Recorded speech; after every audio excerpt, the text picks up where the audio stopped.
Big ups to everyone on the Bigo. Big ups to everyone. Kingston 12, high five. Uh, what's today? Wednesday? Happy Hump Wednesday. Happy Weed Crush Wednesday. Happy Women Crush Wednesday. Happy that we are halfway through the week because if you start your week on Monday and end on Friday, Wednesday is a much beloved day. Um, This is DJ Papalotl, a.k.a. Butterfly at the Kingston 12 studio in Long Beach, California. And I'm here with Jahmi Roc and Jottings. I like that name. What made you pick that name for your show? Sure. So Jahmi Roc's Jottings, I was trying to go with the alliteration of it. I was like, I need something with a J that would just mesh with my name. Ah, So I said Jahmi Roc's Jottings. And um it started out as a way for me to prepare myself for my exams. So I created a podcast that would allow me to review the work in a creative way because I had failed my exams the first time, my special field exams for my PhD. And I was like, I was given 6 months to study again. And I knew I needed something creative in order to get me hype about actually studying again, right? Because it was such a blow to my ego and to my feelings to fail. But it really helped me. It revived me. It helped me synthesize information from multiple authors. And so that's what season one is all about. But season two now, returning back to it, I'm able to really expand what it's all about. And so, welcome, beautiful people, to Jahmi Roc's Jottings. This is season two, episode 12 with DJ Papalotl. And I'm so excited because I was able to interview you for my dissertation, and now we're able to do a part two. And the first time for all of these streams that we've got going here. Um, Live on Kingston 12 Hi-Fi and live on Bigo. Vigo. Yes, we are Bigo Live. And I do believe it is the butterfly because there's a Shine Head on Bigo TV, there's a butterfly on Bigo TV, and Kingston 12 also has its own Bigo channel. But tonight, given that this is an interview, it's definitely a butterfly Bigo night. So for all of you who are listening, thank you and welcome. And once again, I want to reintroduce Jahmi Roc. We are on Jottings. This is her podcast, like she said. This is season two. I didn't know you had two seasons. Wow, I didn't realize. I have never seen like you post like anything about like, okay, tonight or today or later on or whatever. So, usually I premiere it on Mondays, and so I normally just do small clips of it. And I've been like experimenting with how I put it up. Mhm. It doesn't, I don't think that the algorithm pushes it up very well. I don't think a lot of people see it. I try to put it in my story and also on my time grid. Okay. Um, but I don't think the algorithm pushes it up very well. So that's probably why you haven't seen it. But I do post clips from it. Oh, Yeah, I have been posting clips from it. So, and I mean the first season was like 2 years ago. So we may not have been following each other at that time, too. actually, I think we start, well, then.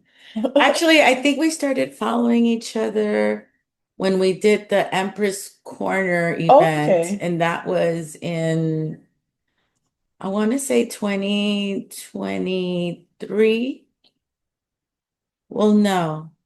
It was 2022 because we've been here in Long Beach since May 2023, I believe. Okay. No, wait, hold on. No, in May 2026 will be 2 years. So I think we met in 2023 for the Empress Mm-hmm. Corner. Mm-hmm. And because that was done in March for International Women's Month. Okay. And But yeah, when I first met you, I know that I saw you like doing a lot of like the open mic Yeah. things with Lady B. Mm-hmm. So that was like, that's what I was following. And you're dancing, Yeah. like all your dance videos, which by the way, I think they're so adorable. Oh, thank you so much. That's super sweet of you. Yeah, so that's how Jahmi Roc Jottings started, was to get me prepared for my special field exams. And thankfully I passed the second time. Yay! Woo woo. Yeah, and actually today I set up my dissertation defense meeting. So that's gonna be in April, mid-April. Yeah, I'm really excited. So I have 4 months to finish up the dissertation, which is great because I'm writing the conclusion right now. I'm like two-thirds of the way through the conclusion. And after that, it's just revising the intro and the 5 chapters and the conclusion again. Yeah. And then I get to be free. I get to be free from this PhD life. Indeed. I have to give it to you because I don't know if with all the education I've had, I don't think I could like take on a PhD project. I did tell myself, and I think I mentioned this when we did the interview, that at one point I said, when I hit 50, I might want to go back to school and get a PhD. I did apply for NYU, Hmm. and that was like 25 years ago for a PhD program, but I deferred it because I went to sound engineering school. Hmm. And then I just said, wait, I'm too young to be a PhD. Like Mm. 25 years ago, I was 27, Hmm. 26, and I was like, I don't want to be a doctor, like, whatever. Like, I don't know. To me, like, I've always associated like with being older, um, and then I said the same thing about locks. Like, I'll wait till I get 50, and then I'm gonna do locks. And Hmm. now that I'm 52, I'm like, nope, and no, like, nope, and no. And I'm not saying that in a bad way. I guess it's just more like you don't realize where your life is going to take you. And then once you're in that moment, you're like, you know what? Like you you have all these notions and these ideas and these ambitions. Then you realize, wait a minute, what I'm doing or what I want to do is sometimes it just goes like Hmm. a whole other tangent, right? Right. Like and it doesn't make it good or bad or if you decide to do or not to do. Like I don't feel bad that I deferred my um like I was was it called? I was accepted to NYU for broadcasting and Latin American Caribbean studies, like a double major. Oh. And I deferred it because of money, right? Hmm. Because I was a teacher, but I wasn't ready and I was married and I was like, okay, like I can't just move to New York. I mean, Hmm. like I have to plan this out with the person I was married with at the time. And it was one of those things where, okay, well, I'm going to defer it and go get certified in sound engineering Hmm. because I was already a DJ. Hmm. And I was like, well, I want to know more technical things. Like I want to learn more technical skills so that when I do go to NYU Hmm. for the broadcasting, then I already have like an edge. Right. So that was like my original intention. Hmm. But then I ended up like getting really involved in music Hmm. and community activism Yeah. that again, like you have all these notions of things you want to do, Hmm. and then it's like, wait a minute, but I've just discovered that I like other things and Yeah. now I want to go this way, Yeah. right? Like, and so um again, it's not like a regret. It's just like, wow, like it's amazing to meet you personally because uh, it's not like living vicariously through someone, but it's like, hey, like I totally dig your interests because I've been there in some form or fashion, Yeah. and um, and I get to enjoy it without having to go to school and do it and knowing like your story. So I'm glad you're telling me that you've had this podcast, and that's really, really um that's very creative to do that. And then just for so people can understand, like jottings, right? Like what do you mean, or what does the word jottings mean in the Jamaican cultural patois language context? Oh, sure. So for me, Jottings is it's interesting because when you just said it, right, it had this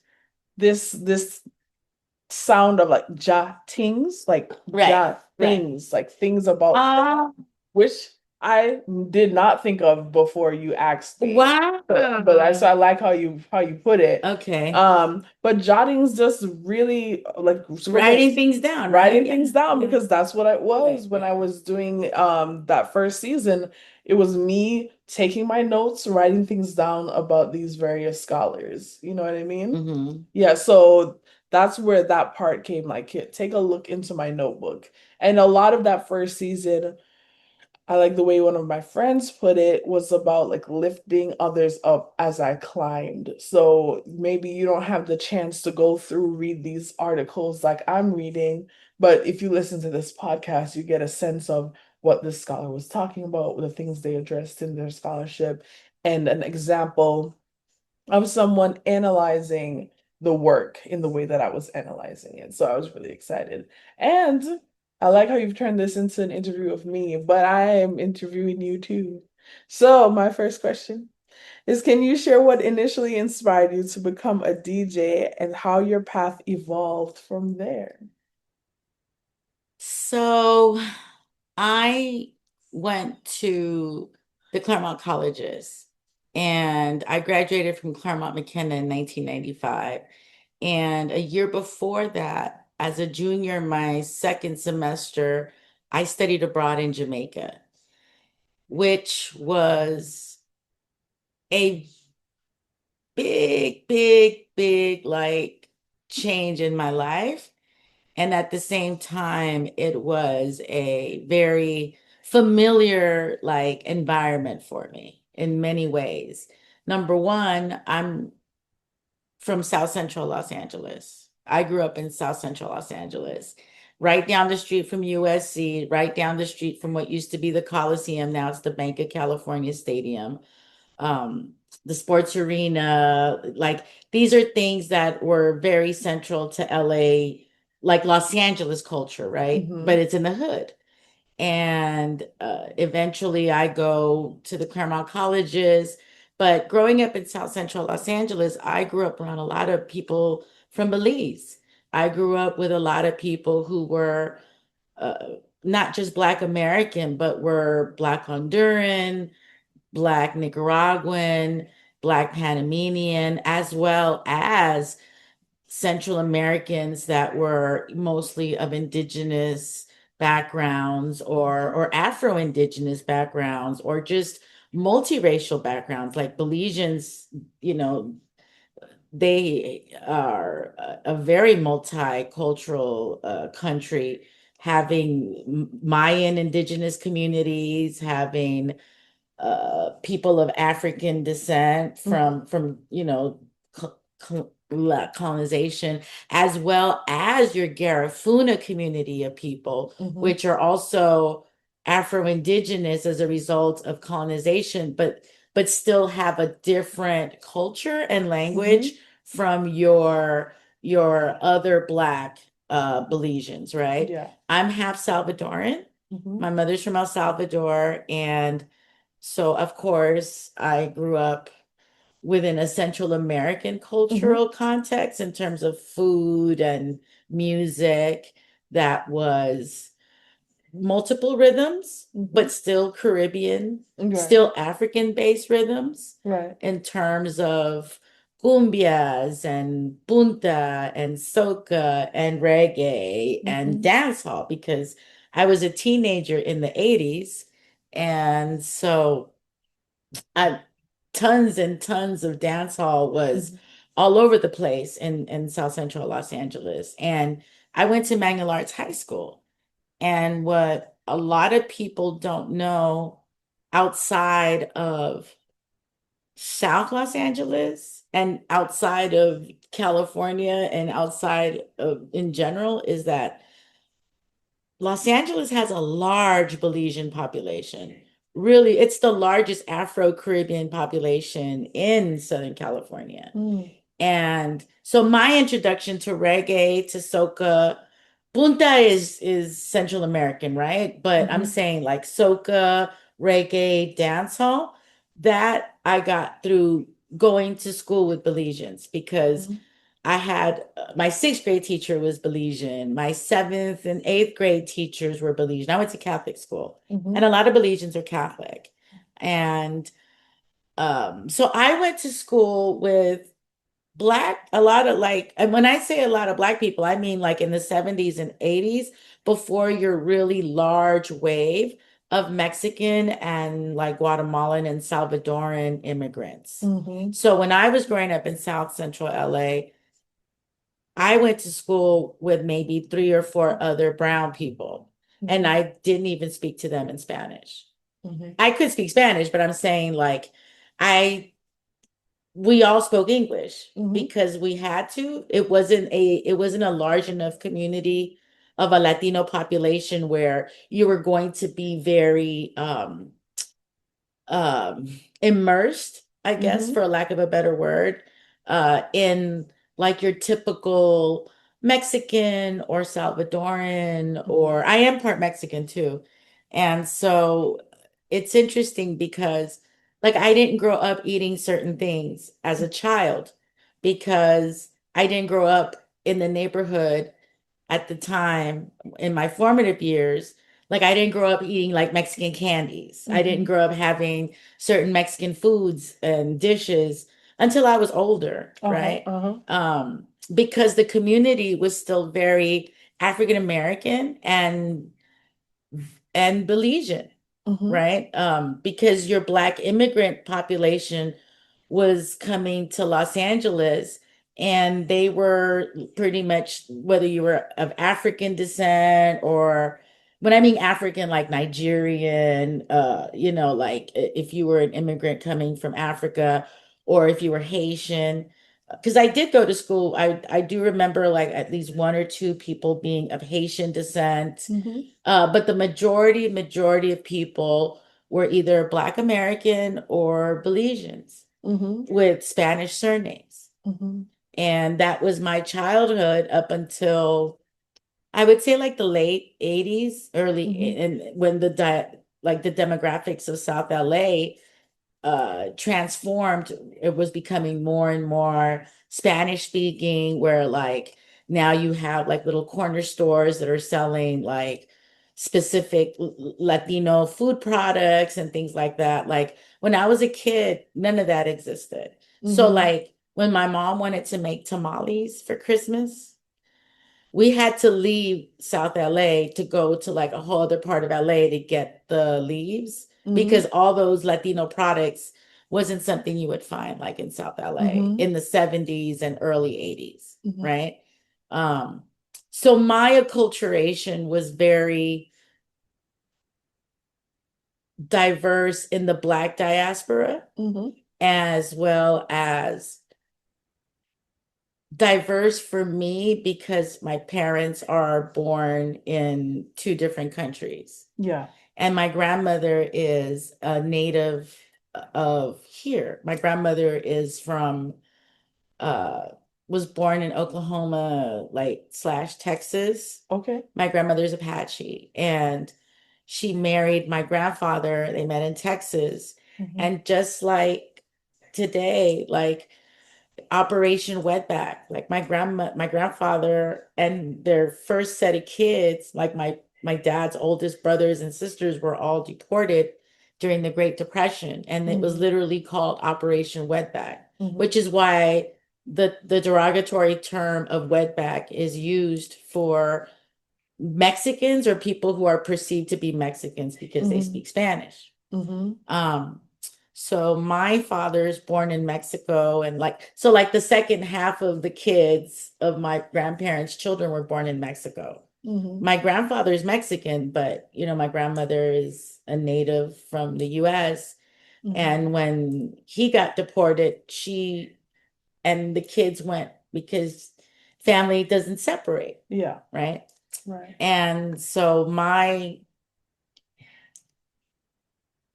ethnic background, I guess, being bilingual, but also multinationally, culturally influenced, because even though, like, and you know this, right? Even though Belizeans and Jamaicans are countries that are coming from the Commonwealth, right? There's still cultural differences. Yeah.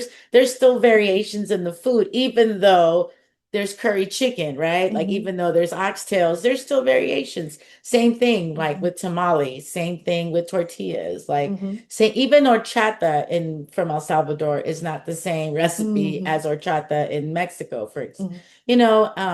So it's one of those things where my exposure was, I wouldn't say unique, but it was definitely very pivotal for me because I grew up listening to R&B. I grew up listening to reggae. I grew up listening to soca, to punta, to cumbias, to salsa, to son, to new wave, to hip hop, to disco. I mean, like music in English, music in Spanish, patois, just a variety, right? Like Colombian music, music from Cuba. Like, so even though it's Spanish music, it's still regional. It's still like from different parts of like Mexico, like different genres of Mexican music, like rancheras. My dad sang corridos and he sang rancheras. Okay. And so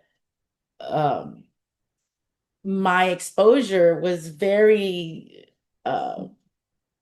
unique, that I was getting like a lot of different styles of music within the Black and brown, within, like American context, but also like within the Caribbean and Latin American context, which I never thought I was going to be a DJ. Like I just, and I'm giving you all this background because I really loved music. I was really into music. I loved it. I'm old enough where I grew up with a stereo and a record player. Yeah. But my thing was I need to have a cassette of my favorite. I need all my gangster rap cassette. I need like so when I went to Jamaica, in 94, I said, damn, I'm going to live in Jamaica for a while. So I took all my P-Funk tapes. I took Sade tapes because I was like, I'm going to be in Jamaica. So in Jamaica, I'm going to be listening to just reggae. So I need to make sure I have my R&B. I need to make sure I got my Delphonics. I need to make sure. I mean, it's really interesting because now, like, it's the opposite. Like when I would travel to Jamaica, it's like I need to make sure I come back with some Stone Love cassettes. I need to make sure I got some Bass Odyssey cassettes. And like that part of me was there before I was into reggae, meaning like I like music, I want to hear it, I need to have it compiled in a certain way, and I need to have it. I need to have this era. I need this style. I need my old school Latin songs. Yeah. Like I was just that categorical about things. And I still have my cassettes. I still have some stuff that I keep, and I'm looking for a cassette player because there's still some stuff that I won't get rid of because there are just certain mixtapes that are just precious. Like they're precious. I didn't make them.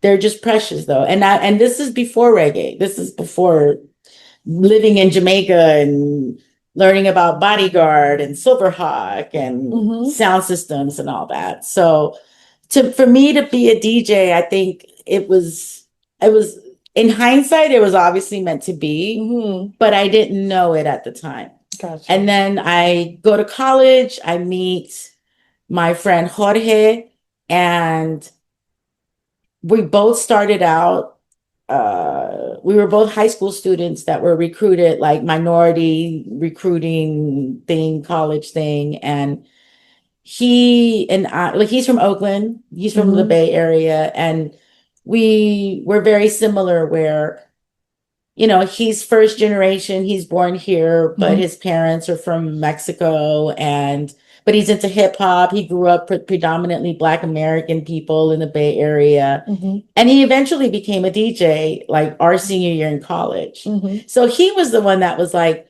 because he became a DJ, he was like, Yeah. you know what?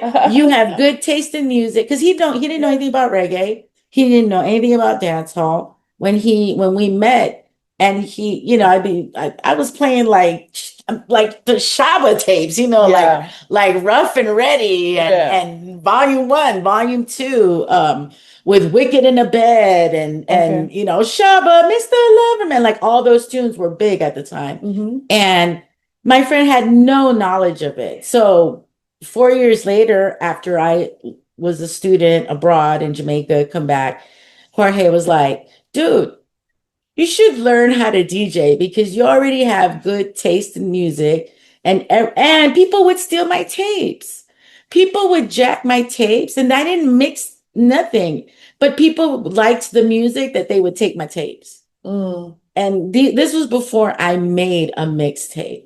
Mhm. Like people were like, "Oh, I like what you got," and I'd be like, "No, don't take my tape," you know, like Mhm. because I would make tapes because I was always on the bus. I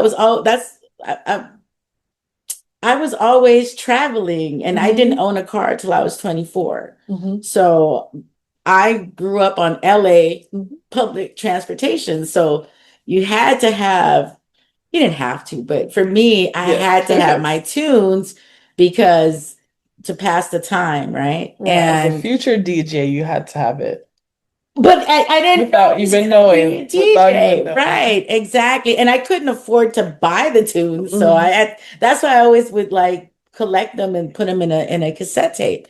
Mhm. And same thing when I went to Jamaica, I had like I need to make sure I got my souls. I gotta make sure I got like something from home, right? Like something from home, like in case I need to listen to more. Like can you imagine? I was living off of Mona Road, and I would be bumping like more bounce to the ounce, yeah, yeah, yeah, yeah, yeah. And Jamaicans were like, some people were like thinking it was new songs. I was like, no, this is old. Like I would be playing Flashlight, Red Light, and then like I'm bumping like my cassettes like while I'm washing clothes on Uh-huh. Sundays.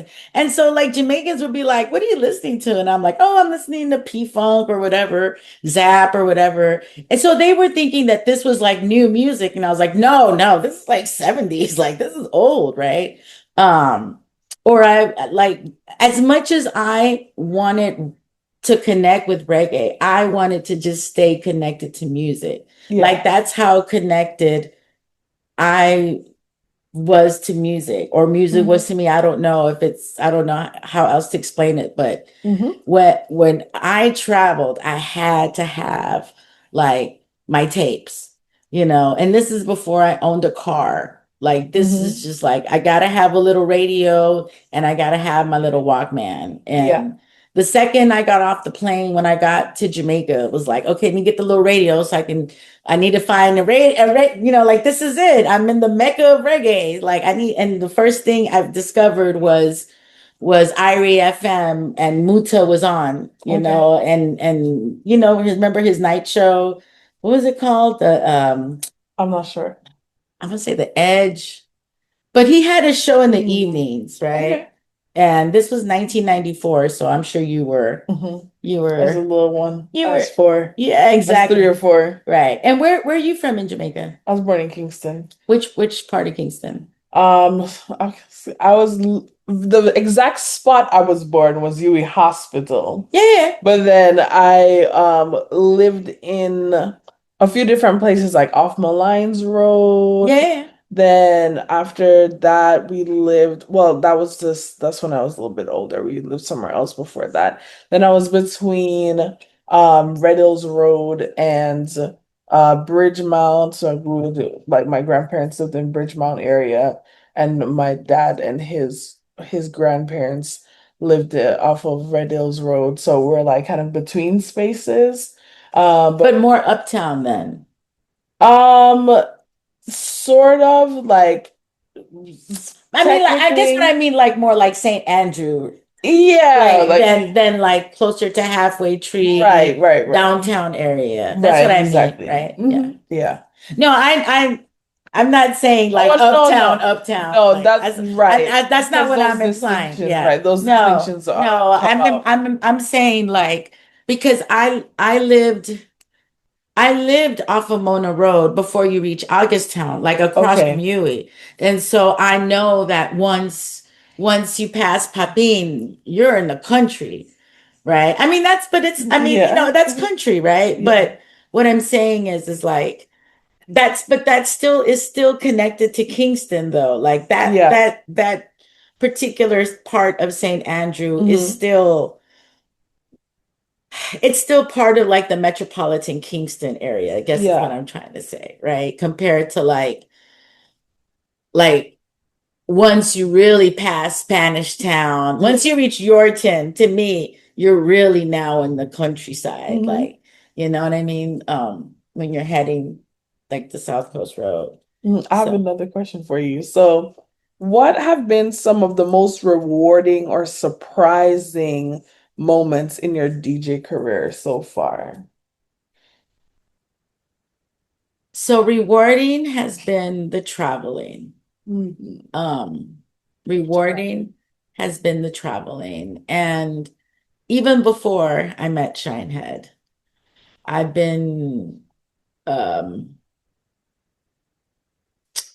associated with different projects. Yeah. So I was with a female hip hop group for a few years, and I also worked with a Chicano comedy theater company. Okay. And so we did a lot of road travel. Like we did the college circuit Okay. as well as certain festivals and in around the US, but also like in Hmm. Mexico Okay. and for both projects. And I was in those projects like simultaneously Oh wow. Okay. and being a full-time elementary bilingual teacher in South Los Angeles. That is No, it's not. a lot of work. Yes, it That's a is. lot of work. That's a lot of balance. That's a lot of balance. And I would actually have a question that is similar to that one too. Um, you have experience in both teaching and sound engineering, and I was wondering how those skills intersect with your work as a DJ. So one of the one of the reasons why I had worked with the theater company is because I used to have an art gallery in City Terrace, which is down the street from Cal State LA. So like Okay. East LA, like north of East LA, but technically like not northeast LA. Okay. They're weird like that, but Hmm. I'm from South Central LA, so when I didn't know none of that until my late 20s when I lived in like I've lived in Boyle Heights, I've lived in City Terrace, Yeah. and so I got to become very, very well acquainted with with those communities, not as an educator, but as an artist, as a Okay. DJ, as like as a DJ for cultural events, and as like an artivist, right? Like Yes. Yes. as a person who uses her art Hmm. for different events Yeah. or protests or Right. whatever you want to call it, conscious raising Hmm. fundraisers, events, right? Women empowering events, Yeah. all kinds of things like that. And I've also done Aztec dance. Hmm. And here in Southern California, a lot of the Aztec dance groups are also very much involved with supporting like immigration um, rights groups, Yeah. supporting issues that affect like things in Mexico, Uh-huh. like politics that happens, like things that happen in Mexico, they carry over into the US, Yeah. right? Not just for people personally, individually, but many times even collectively, right? And Hmm. so a lot of the times the Aztec dance groups tend to be in some form or another affiliated with different like human rights groups or Mhm. groups that are here that can't be in Mexico for whatever reason, which is, you know, a whole other topic. But again, just me, I've been involved since my late 20s. I was involved for a very long time working with different cultural groups. I had an art gallery. And so that's how I met all these people. I met all these artists because I had an art gallery. Wow. And they rehearsed there. So they would come pay me to rehearse in the space. And then eventually they realized, hey, you're a DJ. Hey, Yeah. you're a DJ. And I was going to sound engineering school. So I went to sound engineering school after I got my teaching credential. Yeah. And once I got my sound engineering credential and decided I wasn't going to go to NYU, I deferred my entrance, but then I got divorced. And so I had to put that notion of getting a PhD, like I had to say nope, because now I'm involved with this whole community. Like I wasn't just involved personally, I was involved with different community of artists, muralists, people who used to be like taggers and drug dealers who became muralists, and people who were teaching kids like in anti-gang programs and things like that.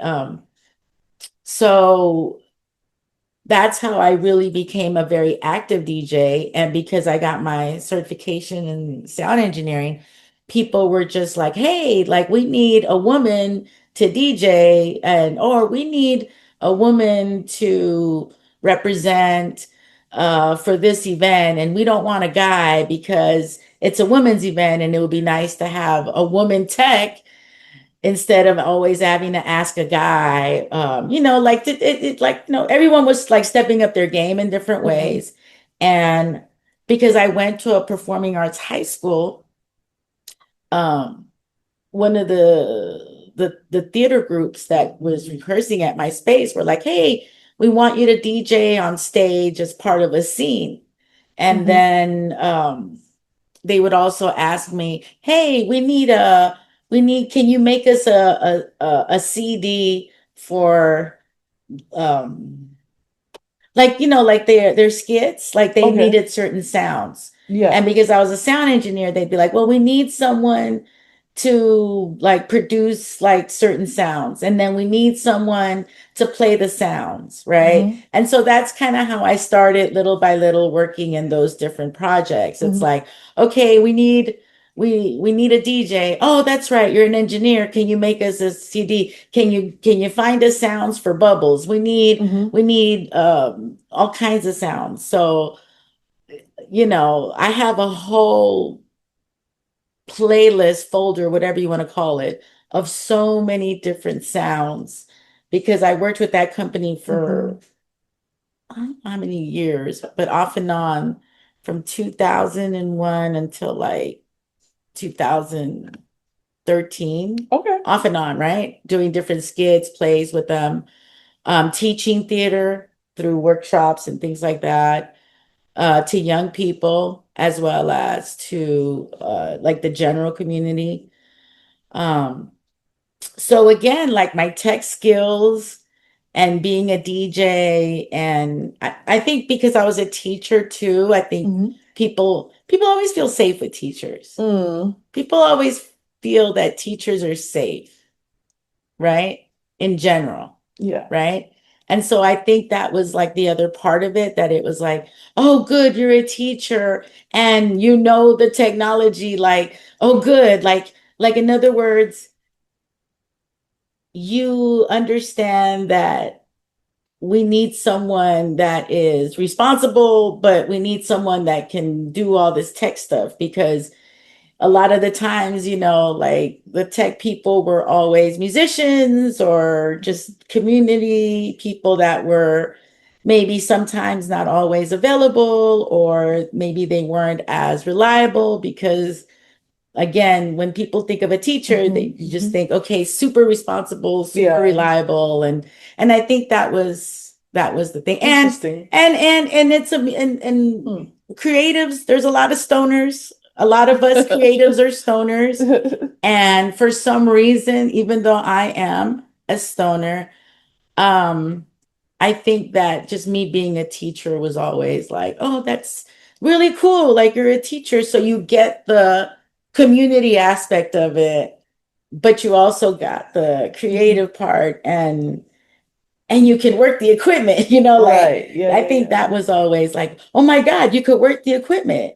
Or I had my own equipment because I started investing in my equipment as soon as I was halfway through my sound engineering program. Like I Right. started, buying stuff, which is why I'm not married anymore. My Mhm. ex-husband, I don't think understood that I was really going to get into something. I didn't know what I was getting myself into, Yeah. but I knew I wanted to get into something. I knew that I didn't just want to just go home after being a teacher in the classroom and then that was it. I knew that that wasn't the only thing. Yeah. Like I taught and I loved it and I still teach and I still love it. But as soon as I would go home, I'd be bored. Yeah. And like as if it isn't a lot of work to do in teaching. So that's why I don't regret not getting my PhD. I don't regret it at all because I was so excited. Like, wow, I get to work with bands. I get to like do backup vocals. I get to like, I just get to enjoy life in a different way. And so that's how DJing, I think, became like that catalyst for me to work in different artistic fields. Yeah. And still, and it went with my educational background and it was good. It was really good. And it was interesting to interact with a community of brown people that I didn't grow up in East LA. Like I'm not from that part of LA. LA is huge. And so like I remember I went to college and there was this Colombian guy who was like, oh, well, East, like, how it is in East LA. And I was like, no, I don't know how it is in East LA. I'm not from East LA. I'm from South Central LA. And so like a lot of people would make those kind of assumptions. Yeah. And it's like, well, I'm not from East LA. I'm never like had anything in my life before college to do with East LA. I never even went there to the store. I mean, and I'm not saying that in a bad way. I'm just saying that just wasn't my, that wasn't my, some would say stomping grounds. right, exactly, right. That wasn't, like I said, I was from South Central LA. And then my experience was, and it wasn't just my experience because there's a lot of us from South Central LA that were living in Boyle Heights and Lincoln Heights, El Sereno, East LA, City Terrace, and all the Northeast LA and East LA people, whenever they were like, "Oh, you're from South Central, no wonder," and I'd be like, "No wonder what? What do you mean, no wonder? What do you mean?" And it's funny because I'm really like some of the friends that I've met that I'm really super tight with, they're from South Central too, but they like me, like we made our way over there and became creatives in some form or fashion. And I mean, I was a DJ since college, but what I mean is like somehow we all found each other in like it just happened like that. But I guess we have a reputation for being a little bit rough. I'm not sure where that comes from. I have no idea. Well, thank you so much. Thank you I so hope you much. asked me questions. I know. You are. And I'm got my eye on the time. My little timer says we're about at the end. I did have one last question for you though, because I can't resist. I have to ask you another question. But it's nearing the end of this episode. And I was wondering if you could change one aspect of the music industry to better support diverse voices, what would it be? Oh, excuse me. Damn, that's a heavy question. Mm-hmm.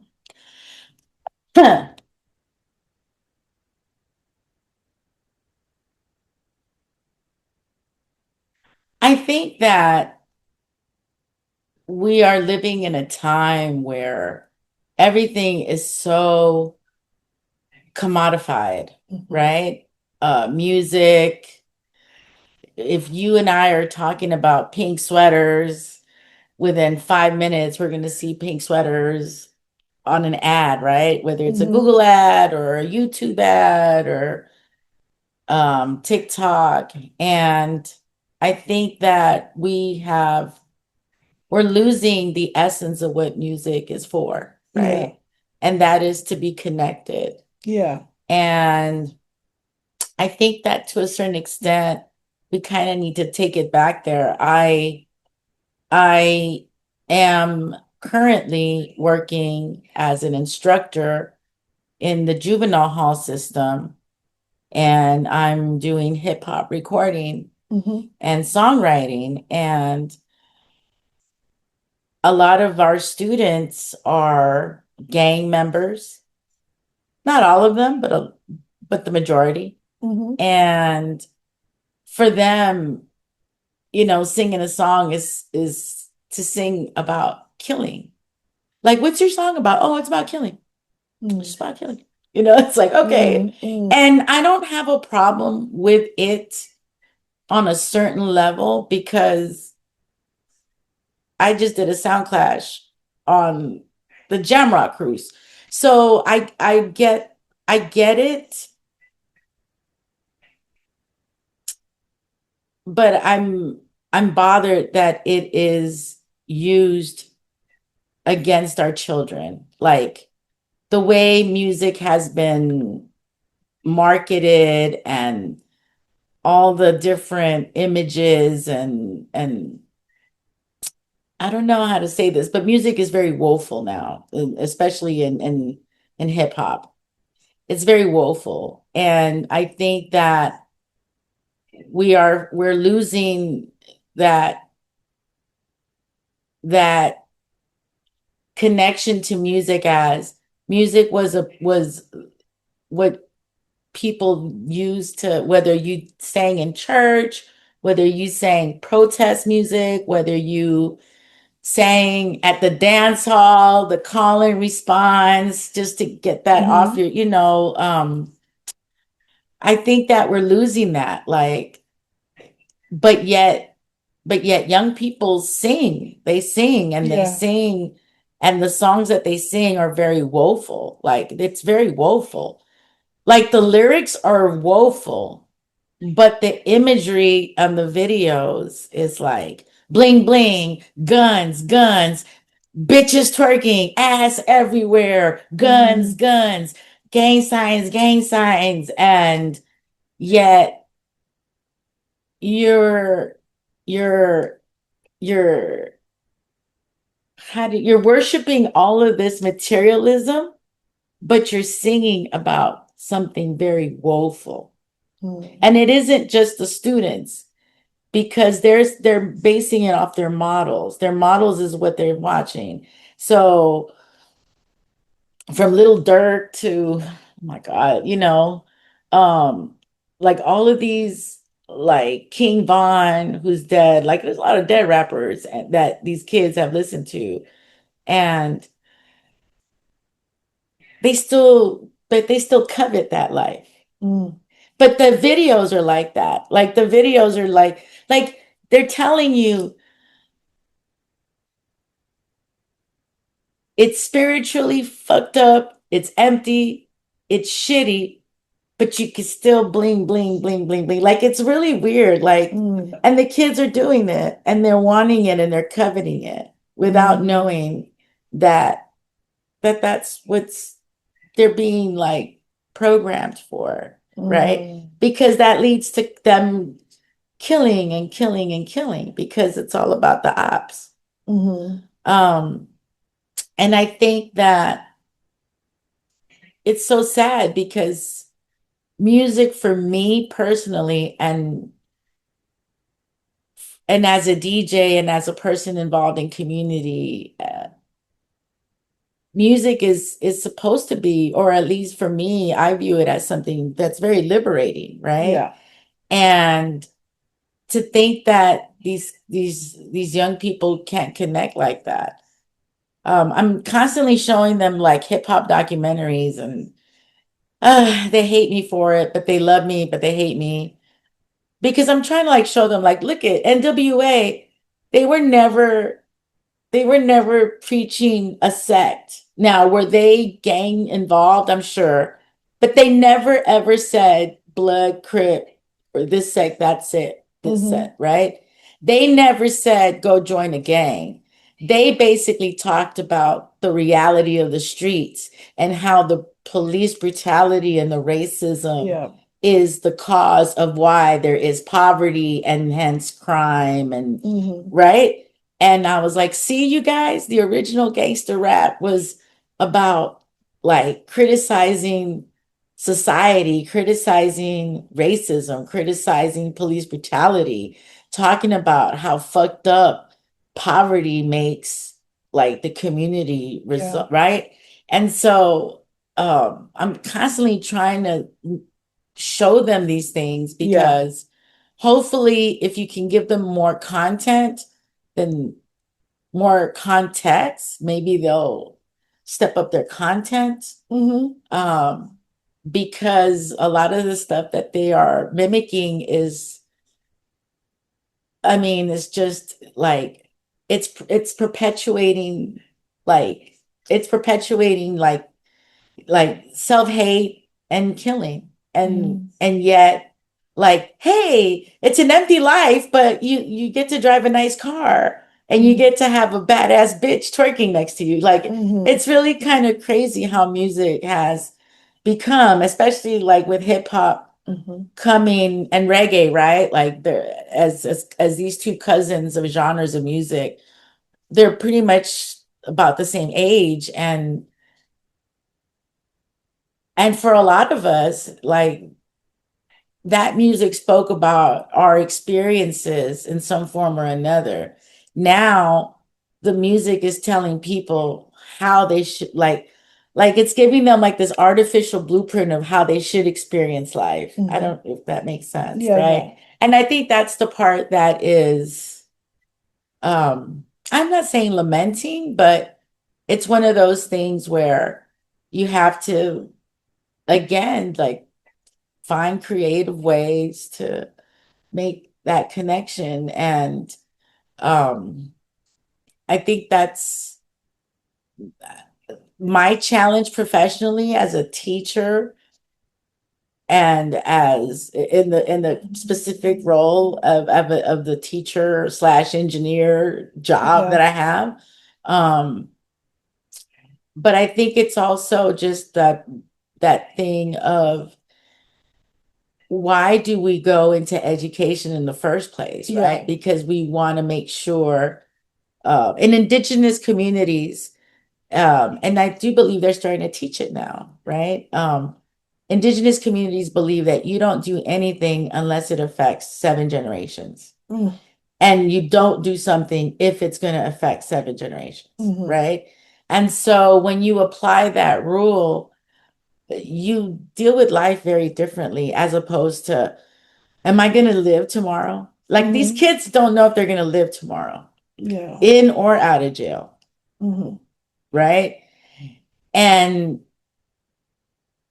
it's so crazy when educators are there to hopefully like, you're building into the future, right? And then as a person who is myself, like I try to apply like an indigenous consciousness into things. It's like you want to teach them because I'm not going to be alive forever, right? Like so how do you impart the next generation to be aware that everything you do isn't just going to affect you, your mama, your children, but the next 6 generations after you? Like how do you do that? Like how it's so challenging. But it's what is it? Like for those that know, for those that are you have to do more if you know more. Oh, for much is given, much is required. Right, right. Yeah, that yeah.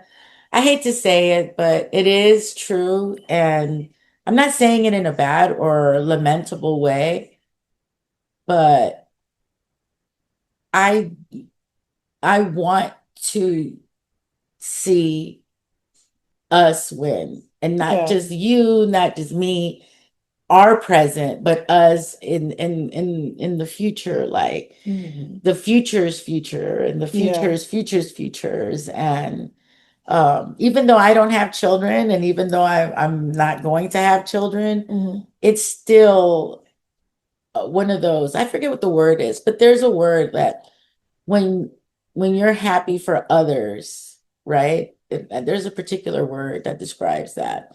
When you're happy that others are winning, Yeah. right? Like I do get that. I do get that Mhm. satisfaction, right? Yeah. I mean, not from a I did that point of view, but more like, oh wow, like it's nice, Mhm. and I work for an organization that works with kids who are on parole or on probation, helps them get a high school diploma and gives Right. them on the job training. So it's great to be able to use my education, use my musical knowledge, use my engineering skills, Yeah. use my academic skills, like my BAs in history, Yeah. and like it's crazy. Like I have a job that's very unique, and I never expected to be doing it. Just like I didn't expect to be a DJ, right? Yeah. Like, and being 52 is like I just turned 52 on Halloween, and Mhm. to think that I just did like my first sound clash professionally in the middle of Yeah. the fucking ocean and sea. And it's like, wow, like I still don't have all the answers. Yeah. I'm still learning. Yeah. Um, but I'm embellishing it, right? Like I'm Mhm. not like, man, I'm mad, or I can't believe, or like sometimes people are like, oh, these kids and their music. It's like, no, no, no. Like it's woeful, but you gotta listen to the way they listen to it. You gotta like sometimes I start dancing, like I start, like, and Cheyenne has looking at me like, what are you doing? I was like, hey, you gotta, as a DJ, you have to feel the music like the way people feel it. Yeah. And that's like my approach with this job, right? Like I have to pay attention to the way they approach it, right? Mhm. And hopefully make a connection there, and it'll always be challenging, but um I'm grateful that there's even now that there's still something that all these skills, like you don't think, right? Like that there's a job where you can play music, help people, help young people, pass on your knowledge, talk about music.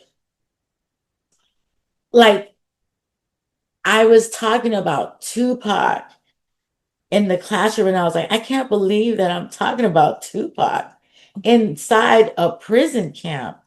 Like I would have never imagined that I would be talking about Me So Horny and how important it was to defend constitutional rights and the freedom of speech. Or like that's amazing that now you don't have to draw from Lincoln and Alexander Hamilton. Now you can Mhm. draw from Uncle Luke and Yeah. Ice Cube and NWA. I'm just saying, like, Yeah. you can still teach the learning standards of whatever, right? History, political science, government, whatever.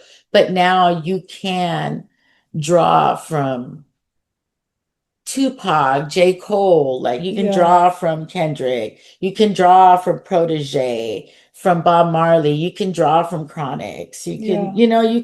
you can use that, and it's it's still it's even more viable, right? And I'm amazed. It's like it's really like when you said journey, right? And Yeah. your description of this interview, it's like it really is. Yeah. Like it really is a journey. It's a journey physically, Yes. right? Because I've been very blessed to go to Japan, go to England, meet people. Like on the cruise, for example, I was sitting with these three English women, one white, one of Grenadian descent, and one of Indian descent, all English, right? And they know I'm a DJ. So they were like, oh, what do you do back in America? So I was describing my job. And then the Indian chick was like, I can't believe it's like I'm staring at myself. You're like the American version of what I do. I work in secondary education with, and the same thing with like students that are either like in danger of dropping out or have dropped out or on parole, on probation, whatever the case is. Like she's literally like in that same type of field, right? Yeah. In high school education. Yeah, wow. And it's like, wow, because of reggae. Wow. Because of reggae, we get to meet like-minded people who do things that are, we're women of color, right? We're women of color who live in societies that don't think that we are just as English or American because we don't look a certain way or whatever, right? Yeah. But she was like, I feel like I wish she's like, she basically was like, when you come to England, I would love for you to come and DJ or whatever, right? Like, yeah, like, and that's the thing, like like this past weekend, my job recommended me to DJ for a fashion show. Nice. Oh, I think I saw you post about that. Yes, exactly. That's what I'm saying. Like, I get to do like apart from Shinehead, right? I'm saying like I get to intersect different environments because they're all aligned, whether it's culturally or social justice related, or women empowering or something, right? Like it's always for me, it's always like my life is very dialectical. Like it's always like that for me. And I think I always wanted it to be like that, but I didn't know that I wanted it to be like that. I made it like that without knowing. Yeah. And now it's like happening, Yeah. Absolutely. And so I'm excited for you because by the time you get to be Dr. Jahmi Roc, right? How are we gonna do that? We're gonna have to come up with with Doc Rock. I like it. Right? Doc Rock, right? Because imagine like the possibilities for you, right? Because you don't have to just be a professor, right? You don't have to just work in the classroom. You don't have to just it can go so many different ways. I didn't know going to Jamaica I was going to be a DJ. I didn't know I was going to travel. I didn't know I was going to meet Shinehead. I didn't know all these things, right? I didn't know a month ago that I was going to be in a sound clash. And I was like, really? I'm going to be in a sound clash? Like on the night of my birthday? Like, oh my good. It was very surreal. It was very surreal. And at the same time, I've had people on the ship and even now online. Oh my God, you did a really good job. Someone literally messaged me on WhatsApp and was like, I was so scared for you. And I was like, really? Yeah, because like Sound Clash is brutal and this and that. But they were like, you were good. Like I guess people were really surprised that I was just okay. Like I was, I did my part or whatever. Right.